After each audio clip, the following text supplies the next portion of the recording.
అంటే ఇక్కడ కాన్ఫ్యూజన్ ఏమని చెప్పండి. దేవుడితో నడుచుడు అంటే ఏంటి? వాకింగ్ కాదు. వాకింగ్ అంటే ఆయన చెప్పిన ప్రకారం అన్నట్టు నడిచినట్టు అర్థమైంది. దేవుడితో నడిచినట్టు ఏంటంటే ఆయన చెప్పినట్టు చేస్తా. సొంత ఇష్టం పక్కన పెట్టాలి, నాలుగు పక్కన పెట్టాలి. దేవుడు ఏం చెప్పాడు అదే. అందుకే చూడండి ఎక్కడ పడుతుంది ఆ ఇష్టం నెరవేర్చలేకపోతున్నాం. అందుకే బైబిల్ ఒక మాట అన్నాడు, ప్రభువా ప్రభు అంటూ నా రాజ్యం జరగదు కానీ తండ్రి చిత్తం నెరవేర్చేవాడే పరలోక వారసుడు. తండ్రి చిత్తం నెరవేర్చేవాడే పరలోకం పోదు. దాని అర్థం అది. ఇప్పుడు చాలా మంది అని చనిపోతారు, పుడుతున్నారు కొంతమంది రోజుకి ఎంత లక్షల మంది పుడతారు, లక్షల మంది చనిపోతారు. నేను చూస్తున్నారు పేపర్ వాళ్ళు రోజు పడతానే ఉంటాయి. నేను చూస్తే ఎవరో చచ్చిపోతుంటారు ప్రతి రోజు. మళ్ళీ ఆడలో కొంతమంది పుడుతుంటారు. ఇది ఎప్పటికో జరుగుతున్నా ప్రాసెస్. మన జీవితం అంటే మన ఆరోగ్యం ప్రారంభం లోకమంతా కూడా అలా నడుస్తుంది. ఎందుకు చెప్తుంది ఈ మాట అని మీరు అనుకోవచ్చు. ఎందుకు చెప్తుందంటే ప్రతి దానికి ఒక నియమము పద్ధతి ఉన్నది. ఎట్లా పడతా చేసుకోవడానికి లేదు. కాబట్టి తెలిసే ఒక ఆర్డర్లీ వే ఉంది, క్రమ పద్ధతి అయిన దేవుడు మార్గం పెట్టాడు. ఎందుకంటే దేవుడు పెట్టిన అక్రమానికి నేను కర్తను కాదు కానీ కరెక్ట్ న్యాయంగా చేసేవాడు దేవుడు. అక్రమం చేయడు దేవుడు. ఒక డిజార్డర్ దేవుడు ఉండదు. ఆర్డర్ కాదు డిజార్డర్ ఉండదు దేవుడు. ఆర్డర్ కలిగిన దేవుడు. మనం ఆర్డర్లో ఉంటున్నాం, దేవుడు అంటాడు ప్రభువా ప్రభు అంటాడు దేవుడు రాజ్యం చేయడు. కానీ తండ్రి చిత్తం ఏంది? మరి తండ్రి చిత్తం అంటే వాక్యంలో ఉన్నది ఉన్నట్టుగా చేస్తాడు. అందుకే ఒక మాట మీరు ఇక్కడ చదివిస్తా చూడండి. ఈ మత్తయి సువార్త 5వ అధ్యాయము 17వ వచనం అక్కడ నుంచి స్టార్ట్ చేశారు.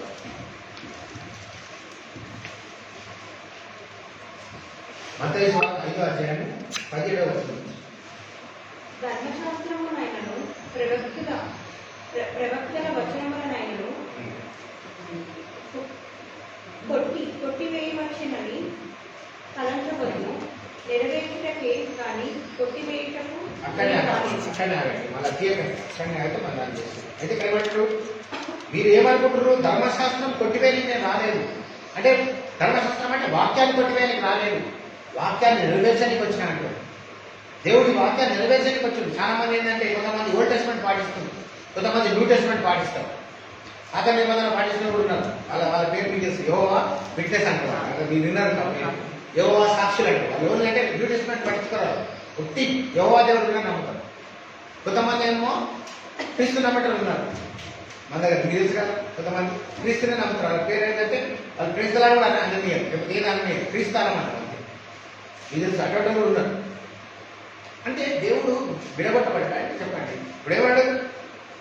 ప్రవక్తలను కానీ ప్రవచనమును కానీ కొట్టివేయడానికి రాలే. కానీ ఈ ఓల్డ్ టెస్ట్మెంట్ నెరవేర్చిన వాడు దేవుడు. ఇక్కడ నెరవేర్చాడు, న్యూ టెస్ట్మెంట్ నెరవేర్చాడు. పాత నిబంధనలో దేవుడు నెరవేర్చిండు. ఏం నెరవేర్చిండు? మనకు పాత నిబంధన ఏముందండి? దేవుడు చనిపోతాడు, వేస్తాడని ఉంది, పుడతాడని ఉంది. యెషయాలో మన రాష్ట్ర పుడతాడని ఉంది. శిలువదంతా కూడా మనకు అక్కడ చదువుతాం యెషయాలో. అది ఎక్కడ నెరవేర్చబడ్డది? ఇక్కడ మనం మత్తయి సువార్త 1వ అధ్యాయం ఏముంది? యేసు ప్రభువు మెరేమో పుట్టినని ఉన్నది. మనం చదువుకోవడం క్రిస్మస్ లో మనం అవే వాక్యాలు చదువుతాం. లూకా సువార్తలో, మత్తయి సువార్తలో ఏమున్నాయి? స్టార్టింగ్ లో యేసు ప్రభు ఎప్పుడు పుట్టిండు, ఎక్కడ పుట్టిండు, బెత్లెహేంలో, ఎలా గ్యాన్లు వచ్చినారు, ఎలా గొల్లెలు వచ్చినా చెప్పింది. ఎందుకు చెప్తున్నానంటే నేను ఇది prophecy, it has been fulfilled. ఈ ప్రవచనము పాత నిబంధనది, ప్రవచనము నూతన నిబంధనలో నెరవేర్చగలిగింది. ఇంకోటి జరగబోతుంది, ఇంకా జరగలేదు. ఏం చెప్పండి ఆ ప్రవచనం? యోవేలు అంటారు. ఓల్డ్ టెస్ట్మెంట్ ఉంటుంది యోవేలు, జోవేల్ అంటారు. జోవేల్ కంటెంట్ ఇవన్నీ తెలుసు. కంటెంట్ ఉంటుంది.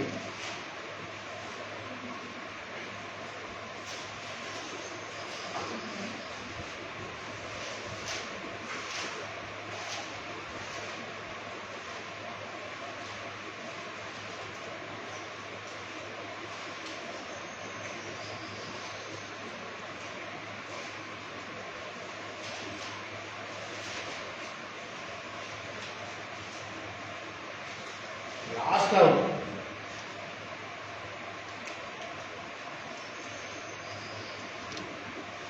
యోవేలు 2వ అధ్యాయం 28వ వచనం చదవండి. నా బలం, నా జనులు ఇక నన్ను ఎన్నింటికి సిగ్గును ఉండదు. నెక్స్ట్ అప్పుడు ఇశ్రాయేలీయుల మధ్య మన వాడును అది కాదు ఇద్దరు ఇది యోవేలు 2:28 అండి. యోవేలు 2వ అధ్యాయము 28 వచనాల నుంచి కాబట్టి ఇది వరకు. తరువాత నేను సర్వజనముల మీద నా ఆత్మను కుమ్మరించును. మీ కుమారులను మీ కుమార్తెలను ప్రవచనము చెప్పదురు. మీ ముసలివారు కలలు కందురు. మీ యవ్వనము దర్శనము యవ్వనులు దర్శనము చూతురు. ఆ దినములలో నేను పనివారి మీదను తైలం మీదను నా ఆత్మను కుమ్మరించును. మరియు ఆకాశమందు భూమి అందును మహత్కార్యమును అనగా రక్తమును అగ్నిని ధూమ సంభవములను కనపరిచెదను. యెహోవా యొక్క భయంకరమైన ఆ మహాదినము రాకముందు సూర్యుడు తేజోహీనుడగును, చంద్రుడు రక్తవర్ణమును. యెహోవా సెలవిచ్చినట్లు సీమోను కొండ మీదను యెరూషలేములోను తప్పించుకొనిన వారందరూ శేషించి వారిలో యెహోవా పిలుచువారు కనబడుదురు. ఇక్కడ మీరు ఆపిటనే పట్టుకోండి. ఇక్కడ దీని ప్రవచనం ఎక్కడో చెప్పండి. అపోస్తల కార్యంలో ఇప్పుడు ఈ ప్రవచనం సేమ్ చదివారు కదా, అదే అపోస్తల కార్యం యాక్ట్స్ చాప్టర్ ఫస్ట్. జాన్ అయినాక ఉంటుంది, యోహాన్ అయినాక యాక్ట్స్ చాప్టర్. జాన్ అయినాక యాక్ట్స్. మత్తయి లూకా అయినాక మత్తయి మార్కు లూకా అయినాక యోహాన్ అయినాక యాక్ట్స్. అపోస్తల కార్యం తెలుగులో అక్కడ కూడా 2వ అధ్యాయం, ఇది కూడా 2వ అధ్యాయం. 2వ అధ్యాయం 17వ వచనం. అపోస్తల కార్యం 2వ అధ్యాయం 17వ వచనం. వీరు మంత్రులు గారు ప్రొద్దుపూడ్చి జామైన కాలేదు. యోవేలు ప్రవక్త ద్వారా చెప్పబడిన సంగతి అది. అండర్లైన్ చేసుకోండి. యోవేలు ప్రవక్త ద్వారా చెప్పబడినదంటే ఇది ఏంటంటే ప్రవచనము నెరవేర్పు అంటే ఇప్పుడు జరుగుతుంది, ఇది జరగలేదు. చాలా మంది అది జరిగింది అనుకోకండి, జరగలేదు.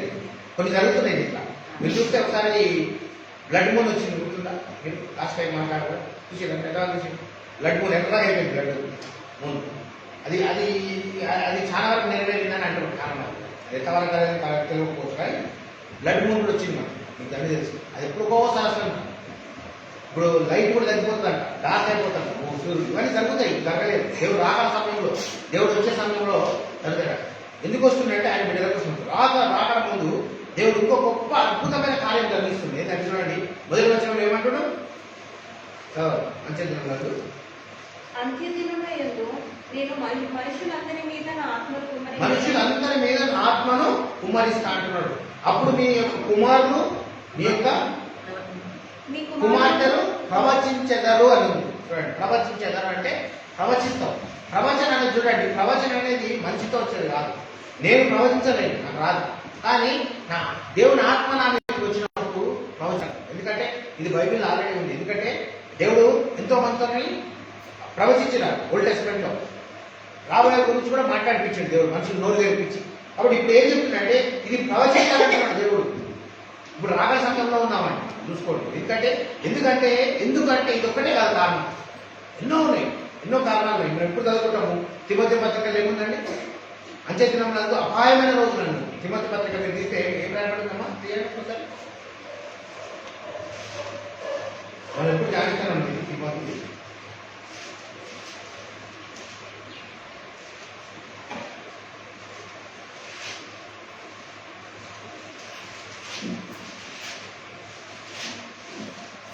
రెండో తిమోతి 3వ అధ్యాయం. 2 తిమోతి 3వ అధ్యాయం మొదటి నుంచి. అంత్యదినములలో అపాయకరమైన కాలములు వచ్చినని తెలుసుకును. ఎలాగనగా మనుషులు స్వార్థప్రియులు, ధనాపేక్షులు, బింకములాడవారు, అహంకారులు, దూషకులు, తల్లిదండ్రులను అవిధేయులు, కృతజ్ఞత లేని వారు, అపవిత్రులు, అనురాగ.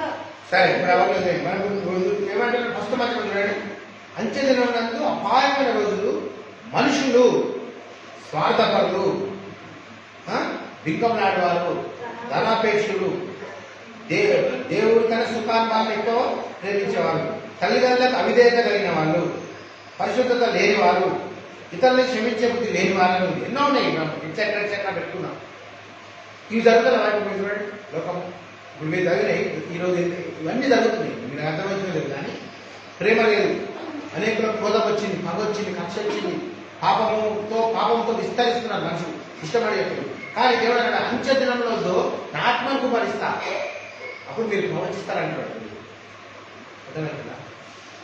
దేవుడు మనల్ని ఆయన తీసుకెళ్తాడు మన స్థాయికి. కానీ మనం బైబిల్తో పాటు నడవాలి. బైబిల్తో పాటు మనం అడుగడుగు వేసి వెళ్ళాలి దేవుడు. కాబట్టి నాకు ఇష్టమైనది నేను చేసుకుంటా, మీకు ఇష్టమైనది మీరు చేసుకోండి అనేది కాదు. మనం అందరం ఏం పాటించాలంటే ఈ పరిశుద్ధ గ్రంథాన్ని పాటించాలి, దీన్ని చెప్పినట్టు పాటించాలి. అందుకే దేవుడు భూమి ఆకాశం గతించుకోవాలి. కానీ ఇప్పుడు ఇందాక మనం చదివిన వచనంలోకి వెళ్దాము. మత్తయి సువార్త చదివి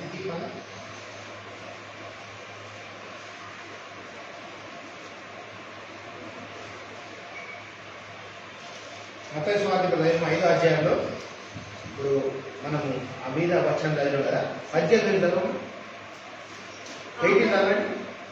ఆకాశమును భూమిని గతించిపోయిననే గాని ధర్మశాస్త్రం అంతయు నెరవేరునకు దాని నుండి ఒక పొలైనను ఒక సున్నయనను తప్పిపోదని నిశ్చయముగా మీతో చెప్పుచున్నాను. ఏమంటాడు? ధర్మశాస్త్రం నుంచి ఒక భూమి ఆకాశము గతించిపోదంట. దేవుని వాక్యము ధర్మశాస్త్రమునైనను ప్రవక్తుల వచనములనైనను కొట్టివేయవచ్చినని కింద ఆకాశమును భూమియు గతించిపోయినని దాని ధర్మశాస్త్రం అంతయు నెరవేరు వరకు దాని నుండి ఒక పొల్లైనను ఒక సున్నాయనను ఒక పొల్లు అయినను సున్నాయన పోదంట. భూమి ఆకాశంలో గతించిపోతుందంట. భూమి ఆకాశంలో మార్పులు రావచ్చు, కనపడకపోవచ్చు. కానీ దేవుడి వాక్యంలో ఒక పొల్లు కానీ ఒక సున్నా కానీ తప్పదా? చెప్పండి. తప్పదు అంటున్నాడు. ఏది నమ్ముదాం? ఇప్పుడు మనం ఏది నమ్ముదామంటే బైబిల్ నమ్ముదామా, మన సొంత ఆలోచన నమ్ముదామా? ఏది నమ్మాలి? మన ఆలోచన నమ్మద్దు ఇక్కడ. చూడండి, ఎందుకంటే చాలా మంది క్రైస్తవులు ఉండలేకపోతున్నారు అంటే దేవుల్లో విశ్వాసం అన్నది కనపడదు. విశ్వాసం అన్నది కనపడదు. దేవుడు కనపడడు, కార్యాలు కనపడాయి. నువ్వు నమ్మాలి. నమ్మితే ఏమవుతుంది? రేపటి కాడ నీకు అది నీ ముందు నిలబడుతుంది. ఈరోజు నేను ఒకటి కావాలనుకున్నా, అది రేపటి నా ముందు నిలబడుతుంది. నేను నమ్మినప్పుడే అది నా ముందుకు వస్తుంది. అది విశ్వాసం. అందుకేమంటాడు? అదృశ్యమైన ఉన్నవరకు రుజువు అంటాడు. విశ్వాసము ఇప్పుడు రాసిన 11వ అధ్యాయంలో రాయబడి ఉంది. చదువుకోండి, ఇంటిపోయినది వివేకానప్పుడు ఇంటిపోయినాడు. ఇప్పుడు రాసిన పత్రిక 11వ అధ్యాయంలో ఏముంది? విశ్వాసం అనేది నిరీక్షించిన వాటి యొక్క నిజ స్వరూపం. ఏ స్వరూపం అంటే ట్రూ క్యారెక్టర్ ఆఫ్ ఫెయిత్. విశ్వాసం అనేది నిరీక్షించే వాటి యొక్క నిరీక్షణ ఉండాలా లేదా? నిరీక్షణ లేకుండా కనపడది. విశ్వాసం ఉంది, నిరీక్షణ ఉండాలా? నిరీక్షణ ఉంటే కనపడుతుంది. విశ్వాసం ఉంటే సరిపోదు. చాలా మంది నేను విశ్వాసం అంటే నేను చెప్తా. విశ్వాసానికి కొన్ని ఉన్నాయి లింక్స్. ఏమున్నాయి లింక్స్? అవి విశ్వాసంతో నిరీక్షణ ఉండాలి. విశ్వాసం ఉంది కాదు, ఫుల్ ఉంది 100%, కానీ నిరీక్షణ 0% రాదు. విశ్వాసానికి నిరీక్షణ యాడ్ అయితేనే అది నువ్వు ప్రత్యక్షపరచబడుతుంది. ఎప్పుడు పడుతుంది? విశ్వాసము నిరీక్షణ కలిసినప్పుడు ఆ ఫ్రూట్ ఫలము కనపడదు. అందుకే విశ్వాసము లేకుండా దేవునికి ఇష్టంగా మనము ఉండలేము. మన అక్కడ కూడా కింద రాయబడదు. Without faith it is impossible to please God. ఏమిందండి ఇంగ్లీష్లో? Without faith it is impossible to please God. విశ్వాసం లేకుండా దేవుడికి ఇష్టలుగా ఉండుట నువ్వు కానీ నేను కానీ అసాధ్యము. అసాధ్యం అంటే అర్థమైంది కదా? తరగదన్నట్టు ఆయన పని దేవుడు నువ్వు వెంబడించలేదు. చచ్చిపోయినా వేస్ట్, ఎక్కడమైనా వేస్ట్. నీ మనసు మార్చుకోవాలంటాడు దేవుడు. అంతే. మీ మనసు మార్చడం వల్ల రూపాంతరం పొందుకొని నిజమైన చిత్తాన్ని దేవుడిని ఎప్పుడు ఎదుగుతావంటే నీ మనసు మార్చుకొని మనసులంతా నింపుకొని చెత్త అంతా లోకమంతా నింపుకుంటే ఎక్కడికి వస్తాడండి దేవుడు? అర్థమైందా మీకు? ఎక్కడికి వస్తాడు దేవుడు? మనసు మార్చడం వల్ల చిత్తం తెలుస్తుందంట. ఇప్పుడు ఎన్నా కదా ప్రభు దేవుడిని రాజ్యం చేయాలి. దేవుడు చిత్తం నెరవేర్చడానికి చిత్తం ఏంటి? చాలా మంది అర్థం కాదు. బ్రదర్ చిత్తం అంటే నాకు ఎందుకు చెప్పండి, చిత్తమేనని వాక్యం ఉన్నది పాటించేది చిత్తం, వాక్యమే చిత్తం. నీ చేతులు ఉంది కదా వాక్యం, కష్టమేది కాదు. ఉందా లేదా మీ అందరిలో బయటలు ఉందా లేదా? ఎందుకు లేదు? ఇది అందుకు మార్చుకోలేము. ఇలా స్వస్థత గురించి లేదా అండి, ఆరోగ్యం గురించి లేదా వాక్యం? స్వస్థపరచు యెహోవా నేను ఉందా బయట ఇప్పుడు పాట పాడుతున్నా, యెహోవా రాపా అంటే ఏం పేరు? రాపా అంటే దేవుడు స్వస్థపరచుడు అనే మా పేరు, ఆయన పేరు స్వస్థత. రాపా అంటే స్వస్థపరచువాడు, ఆయన పేరు అదొక పేరు, ఈశ్వరం పేరు, స్వస్థపరిచేవాడు ఆయన. హీరే అంటే ఏంటంటే హీరే, యెహోవా హీరే అని ఉంది. హీరే అంటే ఏంటి పేరు? ఆయన ఒకటి, he will provide, he will give you food, he will provide అంటే ఇచ్చేవాడు అంటే ఏంటంటే సమకూర్చేవాడు, ఇచ్చేవాడు దేవుడు. ఏమిస్తాడు? డబ్బులు ఇస్తాడు, అన్నం ఇస్తాడు, రేషన్ ఇస్తాడు, దీంట్లో సామాన్లను ఇస్తాడు. ఎవరు ఇస్తాడు? మనిషి కాదు ఇచ్చేది, దేవుడు ఇస్తాడు. మనిషి అడగ అడగదు మన దేవుడు, మనిషి ఇస్తాడు, మనిషి ఇయ్యారు. అర్థమైందండి? ఈరోజు మనిషి అంటాడు, ఈరోజు ₹1,00,000 ఇస్తాను, రేపు కొత్తగా అంటాడు బ్రదర్ నేను ఇవ్వలేకపోతున్నా, కొంచెం వేరే కారణాలు అయితే. అది మనిషి, ఆయన మాట తప్పడు కదా దేవుడు. ఇంకోసారి మాట ఇస్తే తప్పడు. అందుకే ఎట్లా ఇస్తాడు? గిన్నె నిండి ఆవలించుడు కాదు, గిన్నె నిండిపోతుందంట, సమృద్ధి. పేతుడు రాత్రంతా పచ్చడి చేపలు లేవు. పేతుడు ఏమైతే కూర్చున్నామంటే షోర్కాడ సముద్రం పక్కన కూర్చుంటే దేవుడు అడుగుతుంది, ఏం చేసినామంటే నేను రాత్రి అంతా కష్టపడితే నాకు ఒక్క చేప పడలేదంటే ఏమని అంటే, నువ్వు మధ్యలోకి వెళ్ళి అక్కడ వలే అంటే అడేస్తే ఏమైంది? విస్తారమైన చేపలు వచ్చినాయి, ఈ బోటు మునిగిపోతున్నదంట. ఎట్టిస్తానండి దేవుడు? ఇస్తే నువ్వు మొయ్యలేవు, నీ శాత కాదు, మొయ్యలేవు అని మనం అనుకుంటాము. దేవా నాకు దిగేవా ₹100 అంటే ₹100 దేవుడు ఇస్తలేండి, పెద్దదాగు నువ్వు పెద్ద అనుకుంటున్నావు. నువ్వేమడుగుతున్నావు? నాకు ₹100 సరిపోతుంది, ₹100 సరిపోతుంది, లేదా ₹1,00,000 ఇవ్వండి. దేవుడు ₹1,00,00,000 ఇస్తాడు. నువ్వేమడుగుతున్నావు? దేవుడిని ₹1,00,000 అడుగుతున్నావు. దేవుడు ₹1,00,00,000 ఇస్తాడు. నువ్వు ₹1,00,00,000 లక్షలు అడుగుతుంది దేవుడు. అంటే మన దేవుడు ఎంత పెద్దోడో చూసుకోవాలా. చిన్నప్పుడు కాదు మన దేవుడు, చిన్న అనుకోని పెద్ద అనుకోవాలా. దేవుడు అంటున్నారు, అడుగుడి నీకు ఇవ్వబడను, తట్టుడి నీకు తీయబడదు ద్వారం, వెతుకుతే నేను నీకు దొరుకుతాను. ఈరోజు ఎందుకు దొరుకుతలేమంటే బద్ధకం, సోమర్థనం, కాడగా నేరటి సోమర్థనం, చర్చికి రావాలంటే సోమర్థనం. బాగా వాడుకొని టీవీ ముందు కూర్చొని అన్ని చూసుకుంటా కూర్చోవాలి, అది టైం పాస్ అంతే. అదే టైం నుంచి దేవుని కాడ వాక్యం చదువుకోవాలంటే, చర్చికి పోవాలంటే బద్ధకము. మనకు ఒక్కసారి వస్తేనే గ్రేట్ అయిపోతుంది. ఈరోజు వేరే గుడికి రావాలంటే అయితే లేదు మనుషులు, ఎందుకంటే బోర్ సబ్జెక్టు, వాక్యం అంటే బోర్ అయిపోతుంది. అసలు శక్తి తింటున్నదండి, అర్థమైందా? వాక్యము అనేది ఒక ఆహారం అంటుంది దేవుడు. అది నింపుకునే శక్తి బలం వస్తుంది. ఒక పైలవాన్ లాగా దేవుళ్ళు పైలవాన్ అయిపోతున్నాం, కానీ మనకు ఖండబలం కాదు, దేవుడికి ఆత్మబలం ఇస్తాడు. అందుకే వాక్యాన్ని తీసుకోవాలి. వాక్యాన్ని పక్కన పెట్టి వేరే చదువుకుంటా వేరే చేసుకుంటే ఏం చేస్తాడు దేవుడు మనకి? అందుకే ఎప్పుడు నా ధర్మశాస్త్రము దివారాత్రులు ధ్యానించేవాడు ధన్యుడు. కీర్తన మొదటి అధ్యాయం ఏముందండి? అపహాసులు కూర్చుండ చూడ కూర్చక పాపుల మార్గం వినగా దేవుడు ధర్మశాస్త్రం దివారాత్రులు ధ్యానించేవాడు ధన్యుడు. వాడు నీటి కాలువల ఎవరు నాటబడది, ఆకువాడక మన కాలం ముందు కళ్ళనిచ్చి చెట్టు వాళ్ళు అంటున్నాడు. చూడండి ఎవరు ఉంటారు ఇట్లా ఉంటారు. అపహాసులు అంటే అల్లరితో కూడా ఆడపాటలు గొలవలేసి వాళ్ళ కడాలని మనం కూర్చునేది. కోకిరి మాటలు మాట్లాడుతూ రోడ్ల మీద కోకిరి మాటలు మాట్లాడుతూ అక్కడ కూర్చునేది. మనం దేవుని ధర్మశాస్త్రం జాగించేవాడు దివారాత్రులు ధన్యుడు. నీళ్లు పాల్గొంటాయి, మొత్తం పచ్చగా ఉంటుంది జీవితం, ఫ్రూట్స్ వస్తుంటాయి. దేవుడు ఏం కోరిండు? మనిషిని ఏం కోరుతుంది తెలుసా? ఈరోజు చెప్పించాడు. చాలా మంది అంటారు దేవుడు చెప్పించిండండి నన్ను. అస్సలేదు, అబద్ధం. అది పాపం మాటలు. అబద్ధం కూడా ఎవడో వాడు చెప్పినాడు. దేవుడు చెప్పిస్తాడా? బైబిల్ లేదు చెప్పిస్తాడా? దేవుడు ఇక్కడ లేదు. చూపించండి. చెప్పించేది ఎవడండి? మన శాపం చేసి మనకు పాపం తెచ్చేది, శోధన తెచ్చేది ఆ శోధకుడు సైతాను. ఆ దుష్టుడు చూసి పడ్డాడు, వాడు మనకు శత్రువు, దేవుడు కాదు. చాలా మంది దేవుడిని చేస్తారు, వాడు చేసేది దేవుడిని చేస్తారు. దొంగిలించడానికి వస్తాడంట. దేవుడు అంటాడు బైబిల్లో ఎవరు వార్తలా, నేను వచ్చింది ఎందుకంటే నీకు సర్వసమృద్ధి అని జీవితం ఎందుకు వచ్చానని. దుష్టుడు ఎందుకు వచ్చినాడు? దొంగిలించడానికి వచ్చినాడు. నీ సంతోషాన్ని దొంగిలించడానికి, నీ డబ్బు దొంగిలించడానికి, నీ సమాధానం దొంగిలించడానికి సైతాన్ని వచ్చింది, కానీ దేవుడు దొంగిలించడానికి రాలేదు. నీకు సమాధానం ఎందుకు వచ్చింది, నీ సంతోషం ఎందుకు వచ్చిండు దేవుడు. అది ఎత్తియానికి వచ్చిండు పరిపూర్ణంగా, కొద్దిగా 50% కాదు 100%. సంతోషంతో నువ్వు గంతు వేసే పరిస్థితి దేవుడు. ఎప్పుడైతే మనం యథార్థంగా ఉంటాము దేవుడు కడ ఇప్పుడు నువ్వు తప్పు చేసినావు ఏం చెప్పాలి మనం? అవును ప్రభా నేను తప్పే చేసిన, ఇది నేను చేసిన తప్పే పాపమే, నేను ఒప్పుకుంటున్న ప్రభా మనం యథార్థంగా ఏ కల్మషం లేకుండా ఎప్పుడైతే ఒప్పుకుంటావో వితిన్ సెకండ్స్ దేవుడు తొలగించి ఒక కరెక్ట్ మార్గంలో నడిపిస్తాడు. మనం ఎప్పుడైతే ఒప్పుకోకుండా లోపల ఒకటి బయట ఒకటి పెట్టుకొని కుళ్ళు పెట్టుకొని కుట్రాలు పెట్టుకొని చేసుకున్నప్పుడు మనకు అసలు ఆనందం ఉంటుందా? లోపల సంతోషం ఉంటుందా? ఆనందం ఉంటుందా? ఎప్పుడు కూడా ఏదో బాధ దిగులు మన ముఖమంతా కూడా ఒకలా ముఖం కూడా కాలనిపించేది, ఒకరు కూడా అంతా ఒకలాగా డార్క్, మన ఫేస్ కూడా it will become dark. There is no light in your face.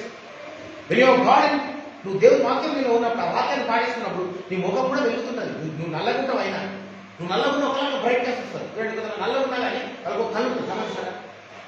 దాన్ని ఇంకా బ్రైట్ చేస్తాడు. ఇంకా నల్లగున్న ఇంకా దేవుడు ఆ బ్రైట్నెస్ కనపడుతుంది ముఖం. ఎట్లా పుట్టినావు, ఎంత కళ్ళు పుట్టినావు కదా, దేవుడు వెలుగు వస్తుంది నీ మీద. అందుకే ఐశ్వర్యం ఏమంటాడు? లెమ్ము తెగని నువ్వు వెలుగు నీ మీద ప్రకాశించాడు అన్నాడు. లెమ్ము తెగని నువ్వు ఎవరో వెలుగు నీ మీద ప్రకాశిస్తుంది. ఎందుకు సమర్పతగా పడుతున్నాం అంటున్నాడు దేవుడు. ఇంకా సమర్పతగా ఎందుకు లేండి, వెలుగు వస్తుంది. పడుకుంటే రాదు, చీకటి వస్తుంది. పడుకుంటే లేచినప్పుడు గంతులేయాలి, వెలుగు వస్తున్నట్టు. కానీ మనం సోమర్పోతలా పడుకుంటే ఎవరు సోమర్పోతా అన్నాడు దేవుడు. అది కూడా సోమరంలా వాళ్ళు పడుకుంటా అన్నాడు దేవుడు. ఇచ్చింది ఒక జామ ఉండలేదా నా కోసం మీరు ప్రార్థన చేసుకోండి. ఇష్టమైన చోట్ల పడుకుంటారు, సుశీలే పడుకుంటారు. మూడు సార్లు గుర్రాలు పెడతారు. ఒక్క గడియ ప్రేమ ఉండాలి. రేపు నసీబ్ చేస్తారు, రాత్రి పట్టకపోతారు. ఒక్కసారి ప్రార్థన చేయమంటే నిద్రపోతారు. 5 నిమిషాలు పే చేసి మళ్ళీ గుర్రలు పెడుతుంటారు. 3 సార్లు గుర్రాలు పెడుతుంది దేవుడు వచ్చి. అంటే మనిషి ఎంత బలైన అప్పుడు దేవుడు ఏమన్నాడు? ఆత్మ ప్రేరేపణ కానీ శరీరము ఆత్మ ఉంది ప్రేర్ చేయాలని. శరీరం ఏమంటుంది? నిద్రపో అంటుంది. ఆత్మ ఏమంటుంది? ప్రార్థన శరీరం పడుకో గురువు పెట్టాడు. ఏమంటారు నువ్వు? ఏదన్నమాట దేవుడు మాట తినాలా, శరీరాన్ని పుడుచుకోవాలా, దేవుడి కోసం నిలబడాలి. నువ్వు నల్లగొట్టుకోవాలి. అందుకే ఫాస్టింగ్ ఏం చేస్తామని ఉపాధి శరీరాన్ని నల్లగొట్టుకున్నప్పుడు ఆత్మ దేవుడితో కనెక్ట్ అయ్యింది. అన్ని ఉంటే రావండి. అన్ని వస్తే మనం పని చేస్తానే మనం జీతం ఇస్తాడు. నీకు ఉంటే బజార్లో దొరుకుతాయి కదా, షాప్లో కానీ వస్తువులు దొరుకుతాయి ఫ్రీగా. దీని కూడా డబ్బులు అడుగుతాడు దేవుడు. కానీ ప్రార్థన చేయమంటాడు దేవుడు. ఒకటి ఉంది, ఒకటి రావాలంటే ప్రార్థన చేయాలి. అవునా? ఉట్టిగిస్తానని దేవుడు నాకు మొరపెట్టు ఉత్తరం ఇస్తా, గూఢమైన సంగతులు నీకు బయలుపడతా. కాల్ అంటూ me I will answer you. English అంటూ నాకు మొరపెట్టు నీకు ఉత్తరం ఇస్తా. అంటే అర్థమైంది, you do something, I will do something. నువ్వు ప్రార్థన చేయి, ఇస్తా అంటున్నాడు. ప్రార్థన చేయకుండా దేవుడు అర్థం చేసుకుంటే బాగుండు అనుకునేది బైబిల్ ప్రకారం బాగుంది. బైబిల్ ప్రకారం అయితే అర్థం చేసుకుంటాడు దేవుడు, తప్పదు. అర్థం చేసుకోవడానికి అంటలేదు. కానీ ప్రార్థన చేయకుండా చేతులు కట్టుకోండి తప్పులేక చూసుకుంటా కూర్చోం అనే దేవుడు ఏం చెప్పాడు మోషేకు? వాళ్ళు వస్తువులు మోసాను భయం ఏం చేయాలంటే అంటే నువ్వు నన్ను మొర పెడతాను, నీ శక్తిని ఇచ్చినా కదా, కర్ర ఉందా కాపాడాడు. దేవుడు వచ్చి విడదీసినట్టు వెరసంలో ఏం చేసి మోసే కర్రదాపలు కూడా 2 పాయలు వెరసం. దేవుడు ఇట్లా వేసినా చెప్పండి చేయలేదు. ఒకసారి నీకు శక్తిని ఇచ్చినాడు, ప్రార్థన శక్తిని ఇచ్చాడు బయట. మళ్ళీ వచ్చి దేవా నాకు శక్తి లేదంటే అది నీకు అమనలోకం ఉంది అంతే. అవునా? ఇప్పుడు నీకు శక్తిని ఇచ్చిండు, నువ్వేమంటావంటే వీకంటే అలా ఇచ్చిండు నీకు, వాడుకోమంటుడు. తీసుకున్నావు మళ్ళీ దేవుడు కడప అడుగుతున్నావు. దేవుడు ఏమంటే నీకు ఇచ్చినా కదా మళ్ళీ అడుగుతున్నావు. నా రేపు దేనికి ఇచ్చేసాడు నీకు.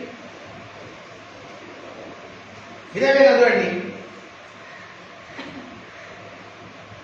ఏషావు యాకోబు గురించి చూస్తున్నాం మనం. ఏమని చెప్పండి? అసలు ఏషావుకు దీవెన రావాలి. తర్వాత ఏమొచ్చాడు? యాకోబు దొంగలు అమ్మేసుకొని వాళ్ళ అన్నలాగా వచ్చి బ్లెస్సింగ్ తీసుకుంటా. తీసుకున్నాక ఏషావు వచ్చిండు. నెక్స్ట్ ఏషావు వచ్చి ఏమంటాడు? అయ్యా నాకు కూడా బ్లెస్సింగ్ అంటే ఏమంటాడు? డాడీ అలా బ్లెస్సింగ్స్ అవి ఏమి అందించేసిన అయిపోయింది. ఒక్కసారి ఇస్తాం మనుషులు, 2 సార్లు ఇయర్ అయిపోయింది, దానికి ఇచ్చేసిన. నీకు లేవంటే ఒక్కడన్నా ఉన్నాడు, ఒక్కడన్నా ఉన్నాడు, ఒక్కడు లేదండి. అంటే దేవుడు ఇచ్చేది ఒకసారి 2 సార్లు 3 సార్లు ఇయ్యాడు. అర్థమవుతుంది. ఒకసారి ఇచ్చినప్పుడు ఏం చేయాలి? దాన్ని కాపాడుకోవాలా, భద్రపరచుకోవాలా, దాన్ని వాడుకోవాలి. దేవుడు ఏమంటే మాట్లాడాలంటాడు. దేవుడు మాట్లాడకుండా ఏంటంటే ప్రార్థన చేసుకున్నాడు. ఏమంటే మాట్లాడతలేదు. దేవా అరే నీ శక్తిని చేయాలి, నీ నోట్లకే మాట్లాడు. నీ నోట్ల శక్తి ఉందంటే నేను ప్రార్థన దేవా నన్ను ఆదుకోవాలి, మాట్లాడు, పరిస్థితితో మాట్లాడు. నువ్వేది బంధిస్తావో అది బంధింపబడుతుంది, ఏది విప్పుతావో అది శక్తి ఎవరిలో ఉంది. ఇప్పుడు వేసుకోవడం ఉందా, నీలో ఉందా? మనలో ఉంది. అర్థమైతే నాకు అర్థమైతే కదా. నువ్వేది బంధిస్తాను బంధింపబడుతున్నావు అంటే బంధిస్తా పడుతుంది. అది ఎట్లా పడుతుందో పిరిగితో కాదు, అథారిటీతో మాట్లాడాలి. సైతాన్ని బంధిస్తున్నా వేస్తున్నామంలో భయపడకుండా చెప్పాలి ఈ మాట. ఎవరు ధైర్యం నువ్వు ఏది చెప్తావో జరుగుతుందంటే దేవుడు ఒక వ్యక్తికి ఒక దేవుని బిడ్డకి ఎంత శక్తి ఇచ్చి గమనించండి. అలా యోష కూడా సూర్యుడు ఆగిపోకుండా ఆగిపోయింది, చంద్రుడు ఆగిపోకుండా ఆగిపోయింది. ఒక మనిషి మాట దేవుడు ఎప్పుడూ లేదంట. ఏ మనిషి మాట ఆయన తోడు మొత్తం సృష్టి 24 hours ఆగిపోయింది. తిరుగుతుంది కదా మనం మొత్తం రివాల్వేషన్ రొటేషన్ అయిపోయింది. తెలుసు కదా మీకు దేశుడు ఏం తిరుగుతారు సైన్స్ భూమి చూడు మా తిరుగుతామా మా మనసుడు భూమి తిరుగుతా ఏది చెప్పాడు సూర్యుడు కదా మూడు సార్లు ఏది తిరుగుతుంది దేని చూడు తిరుగుతుంది తెలుసా సైన్స్ అర్థం దీని చూడు తిరుగుతుందా లేకపోతే ఇది నా చూడు తిరుగుతుంది ఏంటంటే ఒకటండి ఇప్పుడు ఈ సైడ్ పోతే అక్కడ ఇప్పుడు ఎండ ఉంది. ఇప్పుడు ఈ ఎండ అయిపోయి అడిపోతుంది. ఎడకపోతే అమెరికా పోతే అక్కడ పొద్దుగాలేదు. ఇప్పుడు కొంచెం అయితే వాళ్ళకి పొద్దుగాలేదు. అమెరికా యుఎస్ఏలో వాళ్ళకి పొద్దుగాలేదు. ఇప్పుడు మనకేమవుతుంది నైట్ ఈవినింగ్ అవుతుంది. వాళ్ళు పండుకున్నారు యాక్చువల్ వాళ్ళు అమెరికాలో పండుకున్నారు. ఎప్పుడు లేస్తారు వాళ్ళు 2-3 గంటలు అయితే ఎర్లీ మార్నింగ్ 5 గంటలు అయింది. అంటే ఏమైంది సూర్యుడు ఎక్కడ పోయినప్పుడు ఇక్కడ అస్తమించి అక్కడికి వెళ్ళిపోయాడు. మనకేమైంది ఇక్కడ చీకటి అయింది. ఆ రోజు యోష ప్రార్థించినప్పుడు అంటే సూర్యుడు ఎక్కడ ఉన్నాడు అట్టే ఉన్నాడు. అంటే ఇప్పుడు 7 గంటల 9 అయినా చీకటి కాలే. అర్థమైంది ఎందుకు ఇక్కడ ఉంది సన్ను ఉంటారు. ఎవరైనా చూసారా మీరు రాత్రి కూడా వెలుగు చూసారా ఇట్లా ఉందా సూర్యుడు? ఒక్కరోజు చరిత్రలో సైన్స్ కూడా ప్రూవ్ చేసిందంట. ఒకరోజు 24 hours ఆగిపోయింది. ఒక డే ఆగిపోయింది కంప్లీట్. చీకటి కాలేదు నైట్ కాదు రోజు డేనే ఉంది మొత్తం. ఎందుకు ఉంది అంటే ఆ చీకటి పడితే యుద్ధం పడు కాబట్టి వెలుగు దేవుడు ఆ బిడ్డలు వెలుగుతూ ఉండి జయించాలి. ఒక మంచి కోసం దేవుడు చేస్తున్నాడు. మన సమస్య ఏంట దేవుడి ముందు చిన్నది కానీ అవిశ్వాసం. ఏం చేస్తాడు దేవుడు ప్రార్థన చేసుకుంటున్నా చర్చికి వెళ్తున్నా రోజు సూచిస్తున్నా ఏం చేస్తాను చూడండి అపనమ్మకము. అవిశ్వాసం అనేది ముందు తీసుకెళ్తలేదండి. మనం చెప్తున్నాం కదా అవిశ్వాసం అనేది మనం ఆపేసుకుని ముందుకెళ్ళలేకపోతున్నాము. నమ్మాలి. ఇప్పుడు మీరు వచ్చి మీకు ఏమైనా కనపడదు ఏం కనపడదు కానీ నమ్మాలా. ఏం నమ్మాలా? కనపడదు నమ్మాలా. విశ్వాసం అన్నది నిరీక్షించు వాటి అదృశ్యమైనవి ఉన్నవరటకు రుజువు. అదృశ్యంలో విశ్వాసం కనపడుతుంది. అదృశ్యంలో విశ్వాసం కనపడాలంటే నిరీక్షణ కావాలి. నిరీక్షణ లేకుండా విశ్వాసంలో చూడలేవు. అదృశ్యమైన కనపడేది. అదృశ్యమైన కనపడాలంటే నిరీక్షణ ఉండాలి. నిరీక్షణ ముందు ఏమన్నాడు? ఫేత్ ఉండాలి. విశ్వాసం లేకుండా దేవుడికి ఇష్టంగా ఉండలేదు. ఫేత్ వితౌట్ డీడ్స్ క్రియ లేని విశ్వాసము మృతము. నీకు అంత ఈజీగా ఏంటంటే క్రియ లేని విశ్వాసం మృతం. అంటే మనకు పనులు లేకుండా కొట్టేవారు మాట్లాడకుండా కాదు, పని కూడా చేయాలి. దేవుడు అంటే ఇంటికి కూర్చుంటే కాదు. విశ్వాసము క్రియ రెండు కలిసిపోతుంది. విశ్వాసము నిరీక్షణ అర్థమైందా? విశ్వాసం నిరీక్షణ రెండు కలిసిపోతేనే అసలు కనపడుతుంది బయట. లేకపోతే కనపడలేదు అనుకో మనం ఏమనుకుంటాం దేవుడు లేడు అని పట్టించుకుంటే అనుకో. ఎందుకు అనుకుంటున్నాం అంటే లోపల విశ్వాసమే లేదు నీకు. ఎట్లా చూస్తావు దేవుడిని? అందుకే చెప్తున్నాండి ఈరోజు మనం కనపడతాము. అందుకే మన ప్రాబ్లం వస్తుంది. దేవుడు ఉన్నాడని నువ్వు ఫీల్ అయ్యి దేవుడి శక్తి నేను ముడతాడు టచ్ చేస్తాడు. అప్పుడు నువ్వు నమ్ముతావు ఏంటంటే దేవుడు ఉంటున్నాను పోవాలి. ఎందుకంటే దేవుడు వచ్చి నీ ముందు కాపాడాడు, నీకు చూపిస్తాడు, నీకు అద్భుతాలు జరుగుతుంటాయి. అప్పుడు ఏం నమ్మాలంటే నా దేవుడు సమర్థుడు, ఆ దేవుడు చెప్తాడు. అందుకే మనం పాట పాడతాం యుద్ధము యెహోవాదే అంటారు. యుద్ధం ఎవరైనా వీడి కాదు. నీకు యుద్ధాలు ఉన్నాయి, నీకు ఎన్నో సమస్యలు ఉన్నాయి. ఇక్కడ ఎంతో మందికి ఎన్నో సమస్యలు ఉన్నాయి. ఈ యుద్ధాలు ఎవరు గెలవాలా? నువ్వు కాదు గెలిచేది, దేవుడు గెలిపిస్తాడు. దేవుడు గెలిపిస్తాడు. అందుకేమంటాడు యుద్ధం యెహోవాది మీది కాదు, యుద్ధం నాది. మీరు సపరేట్గా ప్రార్థన చేసుకుని కూర్చోండి, మీ యుద్ధాలన్నీ నేనే గెలిపిస్తాను. కానీ అప్పటికే దిగులు పడతా ఉంటాం. ఎట్లయితుందో ఏమవుతుందో, నా బతికేందో, నాకు పైసలు వస్తాయో రావు, రోగం పోతుందో లేదో, క్యాన్సర్ పోతుందో లేదో, గడ్డలు పోతాయో లేదో, అన్నీ పోతాయి. అన్నీ పోతాయంటే దేవుడు ఆయన. కొన్ని నుంచి కొన్ని తీసుకోవడం దేవుడు కాదు. అర్థమైందా? కొంచెం సొంత పని వదిలిపెట్టేవాడు దేవుడు కాదు. దేవుడు లేపుతాడు. లేమన్నాడు ఒక ఆయన పడున్నాడు అక్కడ. నీ పని పెట్టుకో లేచేసిండు ఆయన. ఒట్టి మాటతోనే లేచిండు అంతే. వచ్చి ముట్టుకున్నా దేవుడు పట్టుకున్నా. అబ్బాయి దేవుడు నీ విశ్వాసం నిన్ను స్వస్థపరిచింది. ఈరోజు నీ విశ్వాసంతో నీ కార్యం జరుగుతుంది. నీ విశ్వాసం అప్పులు వాళ్ళకి నీ విశ్వాసంతోనే. ఏదైనా బైబిల్లో లేదు ఏదన్నా చెప్పండి. రోగము అప్పులు ఏవైనా బైబిల్ ఉన్నాయి, అన్నీ తగ్గిస్తాడు దేవుడు. కానీ అడగాలంటే నమ్మకం ఉంటాడు. నా దేవుడు ఖచ్చితంగా తగ్గిస్తాడు. విశ్వాసంతో అడుగుతున్న ప్రభా నాకు కావాల ప్రభా, ఇది నువ్వు ఇవ్వకపోతే నేను వదలని కాలు పట్టుకొని దేవుడు పట్టుకొని ఉంటాను. అప్పుడు దేవుడు తప్పకుండా కనిపిస్తుంది. ఎవరినైనా యాగో పెరుగులాడాడు దేవుడితో. ఇచ్చవరకు వదలంటే ఖండించుకుంటూ దేవుడితో కొన్నిసార్లు మిగిలిపోయినా దేవుడు వదలలేదు, దేవుని ఆశీర్వాదం తీసుకొని వెళ్ళిపోయాడు. ఆయన పేరు ఏమైంది? యాకోబు కాదు, ఆయన పేరే మార్చేసింది. ఏమన్నాడు? యాకోబు పేరు ఏమొచ్చిందంటే పేరు ఇజ్రాయెల్ అని పేరు వచ్చింది. మునుపటి పేరు మోసగాడు. యాకోబు అంటే మోసగాడు. ఆ మోసగాడు పేరు తీసి ఏం మార్చిన పేరు దేవుడు డాడీ ఇజ్రాయెల్, నా దేశం పేరు మీకు పెడుతున్నా అన్నాడు దేవుడు. ఆయన జీవితమే మారిపోయింది ఒక క్షణంలో. ఆయన వదలలే, పట్టు వదలలే, గట్టిగా పట్టుకోడు కాలు. నువ్వు దీవించకపోతే వదలలే, నువ్వు నన్ను దీవించాలంటే నా పరిస్థితి అట్లా ఉంది. ఎక్కడ పోయి నాకు సక్సెస్ అయితే, ఎక్కడ పోయి ఓడిపోతున్నా, నీ పేరు పెట్టుకున్నా అయినా ఓడిపోతున్నా, ఎక్కడో తప్పు జరుగుతుంది, నన్ను దీవిస్తావా లేదా గట్టి కాలు పట్టుకున్నా. దేవుడు దీవించేసి కానీ ఇక్కడ వస్తున్నా దేవుడికి. నువ్వు కూడా మనం ఎందుకు మాట్లాడి కొంచెం ప్రేట్ చేసి విసిపోతాం, కొంచెం ప్రార్థన చేసి దేవుడు అడగాలి, క్షమ పట్టుకో. అందుకే బైబిల్లో ఒక మాట ఉన్నాడు, ప్రార్థన ఏదైనా అంటున్నాడు, ఎడతెగక ప్రార్థించాలి. ఎడతెగక అంటే ఏంటంటే ఆపకుండా కొద్దిగా ప్రార్థన చేస్తే నడవదండి. చాలా ప్రార్థన చేయాలి మీరు అందరూ కూడా. ఈరోజు చూడండి మనుషులు చచ్చిపోతున్నారు, ఎంతో మందికి కరోనా కూడా పోలేదు, ఎంతో మంది ఎవరు ప్రార్థన దేవుడు? నా మందిరము అనేకులకు ప్రార్థన మందిరము. ఈ మందిరం ఏంటంటే ప్రార్థన మందిరం అంటుంది. ఏ ప్రార్థన మందిరము? క్రైస్తవులం కాదు, లోకానికే ప్రార్థన చేసే ఒక కేంద్రం అంటుంది దేవుడు.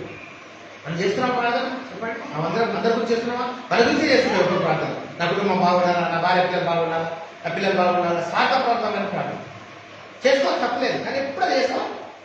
ఆ గురించి కూడా నేను చేసుకుంటా, మీ గురించి కూడా చేసుకోవచ్చు. కానీ వేరే గురించి కూడా చేయి, నువ్వు బయటలో గురించి, లోకం గురించి చేయి, నీ ప్రాంతం గురించి చేయి, నీ రాష్ట్రం గురించి చేయి, నీ దేశం గురించి చేయి, లోకం గురించి చేయి. ప్రార్థన చేసేటంటే ఎప్పుడైనా ఎంతో మంది చనిపోతున్నారు, ఎంతో మంది భూకంపాలు వచ్చి, ఎంతో మంది రోగాలతో, తెగుళ్ళు బయట ఎన్నో వస్తున్నాయి. చూడండి, సంఘం పండుకున్నప్పుడు ఎన్నో ఇంకా ప్రాబ్లమ్స్. అందుకే దేవుడు క్లియర్ చెప్పింది, సంఘం ప్రార్థిస్తున్నప్పుడు పేతురు చెరసాల నుంచి బయటకు వచ్చాడు. ఎప్పుడు వచ్చాడండి? అడేముంది? సంఘం ప్రార్థిస్తుంది ఎడతెగక. అప్పుడు పేతురును ఆ దూత బయటకు పట్టుకొచ్చింది లోపలికి, చెరసాలకి. నువ్వు ప్రార్థిస్తున్నప్పుడు లోపల ఉన్న పరిస్థితులు అన్నీ కూడా మారిపోతాయి. కానీ నాకు నేనే ప్రే చేసుకుంటు కాదు, అది స్వార్థ సంబంధమైన ప్రార్థన. స్వార్థ ప్రార్థన దేవుడు ఇష్టపడాడు. అందరు కలిగిన ప్రార్థన మనం చేయాలి. అందరు రక్షించు ప్రభావ, అందరికి ఆరోగ్యమి, అందరు సమృద్ధి, అందరు డబ్బులు ప్రభావం మనం ప్రార్థన చేయాలి, అందరు సౌఖ్యంగా ఉండాలని ప్రార్థన చేయాలి. కానీ మనకే మనం చేసుకుంటే అది దేవుడు మెచ్చే ప్రార్థన. చెప్పండి, మెస్తారా దేవుడు అటువంటి ప్రార్థన? అవి గుర్తుపెట్టుకోండి. ఏంటంటే ఏ రావడో ఏ సమయమో తెలియదు, ఇట్లా ప్రార్థన చేసుకుంటే చర్చలకెళ్ళి దేవుడు తీసుకొని వెళ్ళిపోతాడు. కాబట్టి ఇంకా మీరు ఆ దేవుడు వస్తాడే మెల్లగా తీసుకుంటే బాబు మెల్లగా పోతా అంటే దేర్ ఇస్ నో టైం. సమయం మనకు సాగుతుందా? మొన్న న్యూ ఇయర్ వచ్చింది, వచ్చినాక నాకు 2 నెలలు రన్ అయిపోయింది. ఇది ఏ నెలలు ఉన్నాం మనం? మొన్న న్యూ ఇయర్, నేను బోర్డు ఉంది కదా న్యూ ఇయర్. ఇప్పుడు ఏడాడు ఫిబ్రవరి వచ్చింది. ఎంత ఏం వెళ్ళిపోతున్నాయి రోజు చూస్తున్నా, వెళ్ళిపోతున్నా ఉన్నాయి. మన చూస్తే మన డిసెంబర్ వచ్చేస్తుంది 5 నిమిషాలు. కానీ మనం మారుతున్నామా? మనలో మనం తీర్మానం చేసుకుంటున్నామా? మనం మార్పు చేసుకుంటున్నామా? మనలో మార్పు జరుగుతున్నా ఒకసారి చూసుకోండి. లోకం మారుతుంది, దేశం మారుతుంది, మనుషులు మారుతుంది, అన్ని మారుతున్నాయి. కానీ నువ్వు మారుతున్నావా? నేను మారుతున్నా. ప్రశ్న వేసుకోవాలి. నీకు నువ్వు వేసుకో ప్రశ్న. నేను మారుతున్నా, నాలో ఏమైనా మార్పు చేసుకున్నాను, నా జీవితంలో కొత్త తీసి పక్కన పెట్టేసిన చర్చగారం. ఒకటి చెప్పండి, దేవుడు ఏమంటే పనికి మాల తీగలు తీసేసుకున్నాను. పనికి వచ్చే తీగలు పెట్టుకోవాలి, పనికి మాల తీగలు పెట్టుకుంటారు ఎవడన్నా? చూడండి, ఒక వ్యవసాయకుడు ఉంటాడండి. ఇప్పుడు గడ్డి మన గాడాలలో ఉంటారండి, ఏం చేస్తారు వాళ్ళు పిచ్చి పిచ్చి మనం ఉంటే కలుపు మొక్కలు, పిచ్చి పిచ్చి మొక్కలు ఏం చేస్తాం? పెరిగి పడేస్తాం, పెట్టుకుంటారా? పీకి పడేస్తారా? ఎవడన్నా గార్డెన్ చేస్తూ ఉంటుందండి, ఇట్లా అది చేస్తారు, వాళ్ళు చేస్తారు, వాళ్ళు తెలిసిపోతారు. పిచ్చి పిచ్చి మొక్కలు ఉన్నాయంటే పీకి పడేస్తారు బయట. అవన్నీ తీసుకుపోయి వాళ్ళు కాచేస్తారు, పెట్టుకుంటారా? ఇంకా అట్లా మనలో ఉంటాడు పిచ్చి పిచ్చి మొక్కలు తీసి పడేసుకోవాలి. తండ్రి వ్యవసాయకుడు అంటుండు, తండ్రి వ్యవసాయకుడు నీలో పనికి మాల ప్రతి తీగను తీసేసేస్తాను అంటుండు. అన్నీ తీసుకుంటాడంట. నువ్వు ఫలించి అభివృద్ధి పొందిన వల్ల తండ్రి యొక్క చిత్తం. నువ్వు మంచి కావాలా, 30 రెట్ల 60 రెట్ల 100 రెట్ల ఫలించి నీ పిల్లలతో మంచిగా ఉండి ఐశ్వర్యంతో మంచి తిండితో ఉండాలని దేవుడు కోరుతుండు. అట్టనే నువ్వు కోరుకోవాలా. సైతాన్ని ఏం కోరుకుంటుంది? నీకు రోగం పెట్టాలా, నీకు అప్పులు పెట్టాలా, నీ సమస్యలు పెట్టాలా. అడుగు నీకు సమస్యలు క్రియేట్ చేయాల్సింది ఎవడండి? దేవుడు కానే కాదు, యేసు ప్రభు కానే కాదు, సైతాన్ని చేస్తుంది. చెప్పండి, గుర్తెరుగు. నువ్వు సైతాన్ని ఏం చేస్తున్నా అంటే దేవుడి మీద పెట్టదు. నీకు సమస్య వచ్చి ఎవరితో వచ్చిందంటున్నావు? నెల సేవ చేస్తుంది సైతాన్ని. నాతో కాదు, దేవుడితో వచ్చింది. యేసు ప్రభు ఇచ్చి నీకు సమస్య అర్థమైందా అంటూ నమ్మినామనుకో బోల్తా పడ్డాడే. ఆయన మాట వినదు, ఎప్పుడు సేవలు చెప్తుంటాడు, ఏదో మాటలు గుసగుసాలు చెప్తుంటాడు. వాడే చేస్తాడు. ఏమని చెప్తాడు? యేసు ప్రభు చేసిండు, నేను కాదు, నేను పడేసింది ఆయనే అని చెప్తాడు. చెప్పగానే నువ్వు ఇంట్లో ఇది మన దేవుడి మీద కోపం పెట్టుకున్నావు. దేవాలను నువ్వు వదిలేసినావు, నన్ను మర్చిపోయాడు. నువ్వు మర్చిపోతావా? దేవుడు మర్చిపోడు. దేవుడు బైబిల్ ఎందుకంటే నేను బైబిల్ చెప్తున్నాను. ఎందుకంటే ముదిమి వచ్చే వరకు నీ చేయని వదలను, యుగ సమాప్తి వరకు నీ చేయని వదలను, నేను విడువను, నిన్ను ఎన్నడూ ఎడమైన మాట నమ్ముతున్నాను నేనైతే. సైతాన్ మాట నేను నమ్మను, వదిలిపెట్టంటే నమ్మను నేను. నువ్వు నమ్మద్దు, వాక్యం తెలిసినప్పుడు ఎవరు కూడా నమ్మద్దు. వాడు అబద్ధాలు, మోసాలు. ఆది నుంచి వాడు మోసగాడు, నరకంతా కూడా బయలుంది. వాడి మాట నిన్నే మనం మోసపోతున్నాం, వాడి మాట నిన్నే మనం శోధనలో పడిపోతున్నాం, వాడి మాట నిన్నే మనం దేవుడిని వదిలేస్తున్నాం, వాడి మాట నిన్నే చర్చకి రాకుండా అయిపోతున్నాం, వాడి మాట నిన్నే ప్రార్థన చేసుకోకుండా అయిపోతున్నాం, వాడి మాట నిన్నే మన అభివృద్ధి లేకుండా అయిపోతున్నాం. ఇప్పటి నుంచి వాడి మాట వినద్దు. మన శత్రువు ఎవరు కాదండి, సైతాన్ అంటే మన శత్రువు. ఇప్పటికే మనిషి కూడా శత్రువు కాదు మనం. అందుకే ఎఫ్ఎస్సీలో ఏమంటుందంటే, మీరు పోరాడే శరీరంతో కాదు కానీ ఆత్మ సంబంధమైన పోరాటం, దురాత్మ నాదులతో మీరు పోరాడుతున్నారు, దుష్ట శక్తులతో పోరాటం కానీ మనుషులతో కాదు మీరు పోరాడే. రక్త మాంసాలతో మీరు కొట్లాడతలేరు, మనుషులతో మనం కొట్లాడతలేము. మన పోరాటము సైతాన్తో. ఈ మధ్యాహ్నంలో మన గడపడే శక్తులు ఉన్నాయి, దురాత్మ శక్తులు. అవిటితో పోరాడతాం. ఎలా పోరాడతాం? ప్రార్థన శక్తితో పోరాడతాం, వాక్యంతో పోరాడతాం. కానీ సొంత శక్తితో పోరాడితే ఓడిపోతాం. అది గుర్తుపెట్టుకోండి. ప్రార్థన శక్తి ఎంత నింపుకుంటారో చూడండి. మనకు పెట్రోల్ ఎంత నింపుకుంటా అన్ని కిలోమీటర్లు పడిపోతుంది. పెట్రోల్ కాకపోతే అటు అయిపోతా లేదా? ఎంత నింపుకుంటావో అది కూడా అంతే నింపుకోవాలా. ఇంకా రోజు నింపుకోవాలి. ఒక సంవత్సరాన్ని నింపేసుకుంటానే కాదు, ప్రతిరోజు వాక్యాన్ని నింపుకోవాలి, ప్రతిరోజు ప్రార్థన చేయాలి. లేకపోతే ఆడవాళ్ళు కొద్దిగా వేగం కానీ కుటుంబంలో ప్రార్థన చేయాలి. స్త్రీలు కొద్దిగా ప్రార్థన చేయాలి. మనం ఈ భర్త మారాలని, పిల్లలు మారాలని, మంచి కావాలి, చదువుకోలేదు. ఎంతమంది చేస్తున్నామండి? టైం ఉంటుందా? కొద్దిగా కాపాలి, ఇవ్వని వండపాలని చెప్పుకుంటా సాగులు చెప్తాం. కానీ మనం ప్రార్థన చేయాలి. ఎంత ప్రార్థన ఇస్తావో నీకు ఇంటికి అంత రక్షణ దేవుడు ఇస్తాడు, నీకు భర్తకు అంత ప్రొటెక్షన్ ఇస్తాడు, రోగాల నుంచి కాపాడు. వచ్చిన రోగం కూడా పోతుంది. నేను కూడా షుగర్ డాక్టర్ వెళ్తాడు, షుగర్ ఉంటే ఖచ్చితంగా టాబ్లెట్స్ వాడాలి. చక్కెర వస్తే వాడాలని చెప్తాడు, బీపీ వస్తే సచ్చినట్టు వాడాలంటాడు, థైరాయిడ్ వస్తే జీవితాంతాన్ని మెడిసిన్ వాడాలని. డాక్టర్ అబద్ధం చేయగలుగుతాడు. ఎట్లా చెప్పండి? దేవుడు స్వస్థపరచమని నేనన్నాడు. ఆ రోగం దేవుడు మీకు నిలబడతాడా? డాక్టర్ అని చెప్పి కరెక్ట్ ఉండొచ్చు. ఆయన డాక్టర్ని తప్పు పడతలేదు, మెడిసిన్ గా ఆయన చెప్పిండు. ఒక డాక్టర్ వృత్తిలో అని చెప్పి తప్పు కాదు. కానీ దేవుడి దృష్టిలో అన్ని మార్చగలుగుతాడు. ఎందుకంటే మృతులను సజీవులుగా చేస్తాడు దేవుడు. అర్థమైందండి? నువ్వు చచ్చిపోతున్నావు షుగర్ పెట్టుకొని, ఎవరైనా నేను కాపాడు, షుగర్ తీసేస్తాడు. అక్కడ రిపోర్ట్లో షుగరే ఉండదు, నీకు బిల్లు అయిపోతాం. కానీ ఎప్పుడు అది నువ్వు విశ్వాసంతో అడుగులేస్తున్నప్పుడు అవుతుంది. నొప్పి కూర్చుంటే కాదు, విశ్వాసంతో నమ్మినప్పుడు దేవుడు ఏం చేస్తాడు? ఆ యొక్క రోగం నుంచి నీకు బయట తీసుకొస్తాడు. నాకు రోగం బాగుందని మంచిగా ఉండాలి, నాకు రోగం ఉండు, లోపల నుండి దాచుకో, లోపల పడుకుంటే లోపలే పడుకుంటాడు. కొంతమంది అట్లా ఉంటుంది ఆలోచన. రోగమా నువ్వు లోపడు, దాచుకో లోపడు, షుగర్ లోపడు, బీపీ లోపడు అంటే లోపడి ఉంటుంది. కో అని చెప్పాలా? ఎందుకున్నావు నా లోపల? బీపీ ఎందుకున్నావు నా లోపల? షుగర్ ఎందుకున్నావు నా లోపల? వెళ్ళిపో, వేస్తున్నామా వెళ్ళిపో, బయట వెళ్ళిపోతుంది అంటున్నామా? చెప్పండి అన్నమా ఇప్పుడు కంటలేదు. శక్తితో ప్రమాణం చేయాలా, అధికారం చెప్పాలి దానికి. వెళ్ళిపో, ఎందుకున్నావు నాకు రోగం? రోగంతో నన్ను పుట్టాలి దేవుడు. పుట్టినప్పుడు షుగర్తో పుట్టినామని మనం చెప్పండి. పుట్టినప్పుడు మీరు బీపీతో పుట్టినా చూడండి, ఎవరో థైరాయిడ్తో పుట్టినప్పుడు ఎగలేదు రోగం. ఎంత సైతాము లోకం నుంచి దేవుడు వచ్చింది కాదు, వరం కాదు, దీవెన కాదు. షుగర్ వచ్చిన దీవెన కాదు, బీపీ వచ్చిన దీవెన కాదు, అప్పులలో కూలిపోయిన డబ్బులు దేవుడు చిత్తమా? కొంతమంది ఏమంటారు, అవునండి అప్పులు ఉంటే దేవుడు చిత్తమే అంటారు. తప్పు రాలేదు, దేవుడు చిత్తం కానీ కదా. అప్పులు తీసేసింది దేవుడు. ఇజ్రాయెల్ ప్రజలకు 7 సంవత్సరాలకి అప్పులు తీసేసింది దేవుడు. ప్రతి 7 సంవత్సరాలకు ఒకసారి అప్పులు తీసేసింది దేవుడు. తెలుసా మీకు ఆ సంగతి? చరిత్రలో అంటే అప్పులు పెట్టాలి దేవుడు చిత్తమా? అది కాదు కదా. అట్లాంటి దేవుడు మీరు ఫలించి 30 రెట్లుగా 100 రెట్లు ఫలించాలని కదా అర్థమైంది. అప్పులు పెట్టుకోమంటాడు దేవుడు. కానీ నష్టాలలో ఉండమంటాడా? నష్టాలలో ఉంటే అప్పులో ఉండండి, రోగాలు ఫుల్గా పెట్టుకోండి, బీపీలు ఫుల్గా పెట్టుకోండి, షుగర్లు ఫుల్గా పెట్టుకోండి, రోగాలతో ఉండండి, మూలుగుతుందంటే రోజు పొద్దుగాలంటాడా దేవుడు? చెప్పండి, మీకే వెళ్తుంది. దేవుడి చిత్తం ఉండదు అట్లా. అటువంటిప్పుడు మనం వాక్యం చెప్పడం అంత దండగా. నేను కూడా ఇట్లా ఇంతసేపు వాక్యం చెప్పడం వేసి కానీ ఇంతసేపు వాక్యం చెప్పిన వాక్యం అనేది ఏం చేస్తాండి? అది మన జీవితంలో ఎట్లా చెప్పాలా? వాక్యం ఒక్కటి చెప్పిన ముగిస్తా. నా నోటి నుంచి ఒక మాట ఆ కార్యాన్ని నెరవేర్చకుండా ఉంటేనే నా దగ్గరికి రాదని దేవుడు వాక్యం చదివించి ఓల్డ్ టెస్టిమెంట్. నా మాట లోపలికి వెళ్ళి బయటకు వచ్చినాక అది పని చేసుకొని వస్తుంది, కానీ ఉంటేనే ఎంటిగా నా దగ్గర రాదు. అర్థమవుతుంది? అది దేవుడు కోరుతుంది. ఏంటంటే ఏదో మనిషి వచ్చినట్టు చేసుడు కాదండి, దేవుడు చెప్పినట్టు మనం వినాలి. ప్రార్థన చేసుకుంటాం. ప్రభావ పరిశుద్ర మీ వందలా చేస్తున్న సమయంలో ప్రభావం ఇచ్చిన ఈ దాన్ని బట్టి స్థితులు, ఇప్పుడు మీరు ఇచ్చిన కనికరం బట్టి, నేను ఇచ్చిన వాక్యాన్ని బట్టి స్థితులు, ఇప్పుడు మాకు ఎంతో వాక్యాన్ని మీరు బలపరిచినారు, శక్తిని ఇచ్చినారు. మాకు శక్తి లేదు, బలహీనం, శతగానులం, వీక్ వెసల్స్ ప్రభావ. మాకు శక్తి లేదు, బలం లేదు, ఏం లేదు ప్రభావ.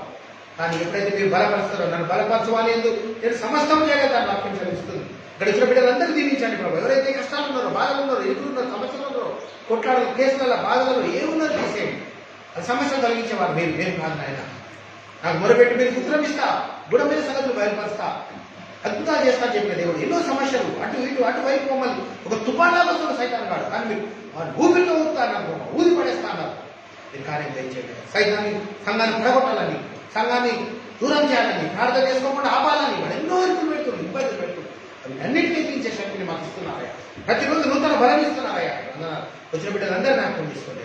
ఎవరి కష్టాలు నాకు తెలియదు, ఎవరు ఇక్కడ ఉన్నారో ఏ సమస్యలు ఉన్నారో నాకు తెలియదు. ఒకవేళ రోగాలను తీసివేసేవారు మీరు కాబట్టి, ఎందుకంటే యెహోవా రాహా మీకు పేరు స్వస్థపరిచి యెహోవాను నేనే అన్నాడు, నా వాక్కును బట్టి నేను స్వస్థపరిచినాను అన్నారు ప్రభా. కాబట్టి you are the healer lord, heal them, set them right free from them, heal sickness lord right now. Hallelujah. అది వాళ్ళకు ఉన్న షుగర్ కానీ బీపీ కానీ ఏదైతే ఉందో ప్రభా, ఏ రొమాటిక్ ఆర్థరైటిస్ ఉందో, ఏ ప్రాబ్లం ఉందో, జీవితంలో స్కిన్ ప్రాబ్లం ఉందో, ఎవ్రీథింగ్ రిమూవ్ రైట్ నౌ. పరిశుద్ధాత్మ శక్తులను నింపండి ప్రభా. Set them free from every bondage. Holy spirit God, give all glory, all honour belongs to you father. ఈ సంఘం మీది ప్రభా. జీసస్ లైఫ్ మినిస్ట్రీని దీవించి అనేక ఆత్మలు, అనేక వారు దేవుళ్ళు తెలుసుకొని truth will set you free అన్నారు. సత్యం స్వతంత్రంగా చేసినాడు సార్. ఎవరైతే ఆన్లైన్లో చూసినారో ఆన్లైన్లో చూసిన వాళ్ళని కూడా దీవించండి, ఫేస్బుక్ ద్వారా చూసిన వాళ్ళని కూడా దీవించండి. వాళ్ళ సమస్యలు ఉన్నట్టయితే వాళ్ళ సమస్యలు కలిగించండి. అన్నింటిలో కూడా మీరుండి ప్రతి దాంట్లో కూడా మీరే సంరక్షించి మాకు సమస్తాన్ని ఈ తోడుగా ఉండి నడిపించేవారు మీరు నమ్ముతూ అబ్బా మీరే మాకు తోడుని, మా బలహీనతలను మాకు ఎరిగిన దేవుడు కాబట్టి క్షమించి కనికరించి బిడ్డలు మరొకసారి మేము కోరుకునేంత వరకు దీవించి ఆశీర్వదించి ఆరోగ్యవంతంగా నిలబెట్టమని కోరుకుంటూ యేసుక్రీస్తు నామములో అడుగుచున్నాం తండ్రి. ఆమె తండ్రి యొక్క కుమారుని యొక్క పరిశుద్ధాత్మ యొక్క సావాసం సదా ఎల్లప్పుడు ప్రభు వచ్చేంత వరకు కూడా మా అందరి మీద తోడైండాలని యేసు నామములో అడుగుచున్నాము తండ్రి. ఆమేన్.